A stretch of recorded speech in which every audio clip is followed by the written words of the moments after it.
Hello guys, and welcome back to another video. Today we're going to be looking at a few methods in strings to make string using easier. Let's begin. Let's begin by creating a string. I'll call it a test string, why not?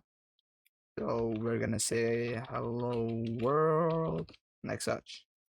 Now I'm just going to save this. If I print this right now, test, you already know what's going to happen. Print this, it's just going to print out hello world.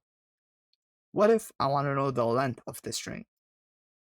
So what I can use is a method called len, and I could put test inside of it, like so. If I run this, it'll say I have 11 characters. Now, what if I want to convert all of these characters into lowercase? For that, I'm going to use test.lower. If I run this, it's gonna put everything into lowercase. I'm doing this fast on purpose because I want to make this quick and easy for you guys. Also, you can do the same thing with upper. Also, I don't think this has a lot of explanation. It's pretty straightforward, so I don't think I need to explain too much. You can do test.upper to make everything into uppercase, or lower to make it into lowercase. Now in Python, another cool function is over here. Over here, what we can do is we can do test.bind. And I'm just gonna put a character in here, let's say L. Okay. So what it's gonna do is it's gonna find the first L in the string, and it's gonna give me the index of it. So if I run this, as you can see, it looks for the first L over here. Then it's gonna give me the index 0, 1, 2. Now I can do this for O. Let's run this.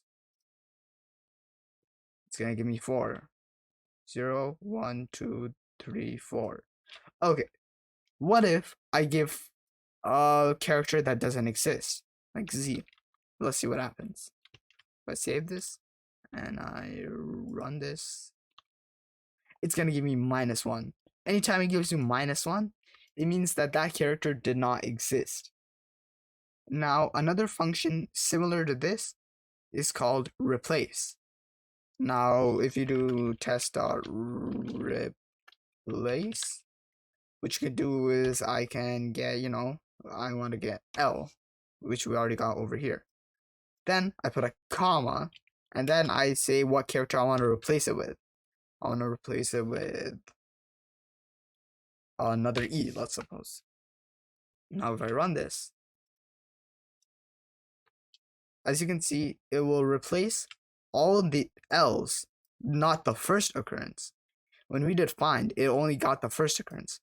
But when we do replace, it will grab all of them and replace them with E. So it's word. Okay?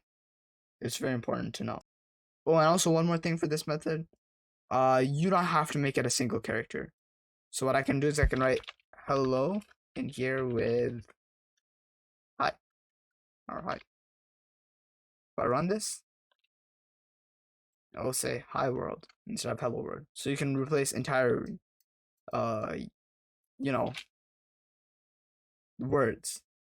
Now, one final thing we're going to be learning today is we're going to be looking at, this is a very weird way to write it. We're going to be saying, let's say, is this world in test? Sorry, not rest, test. Now we're going to print this out. Right. So it's a very weird way of writing it, but it works. So we're saying if this string or word here, world, in test. Let's run this. Run hello world. It says true. Let me just remove this for now, just for the lack of confusion.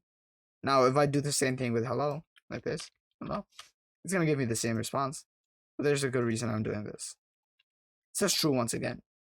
What if I say, hello with a small h? What's gonna happen then? If I run this, it's gonna give me false. So this is case sensitive. That's why we want to use test.false. lower. Right? Just lower. Like such. All the time.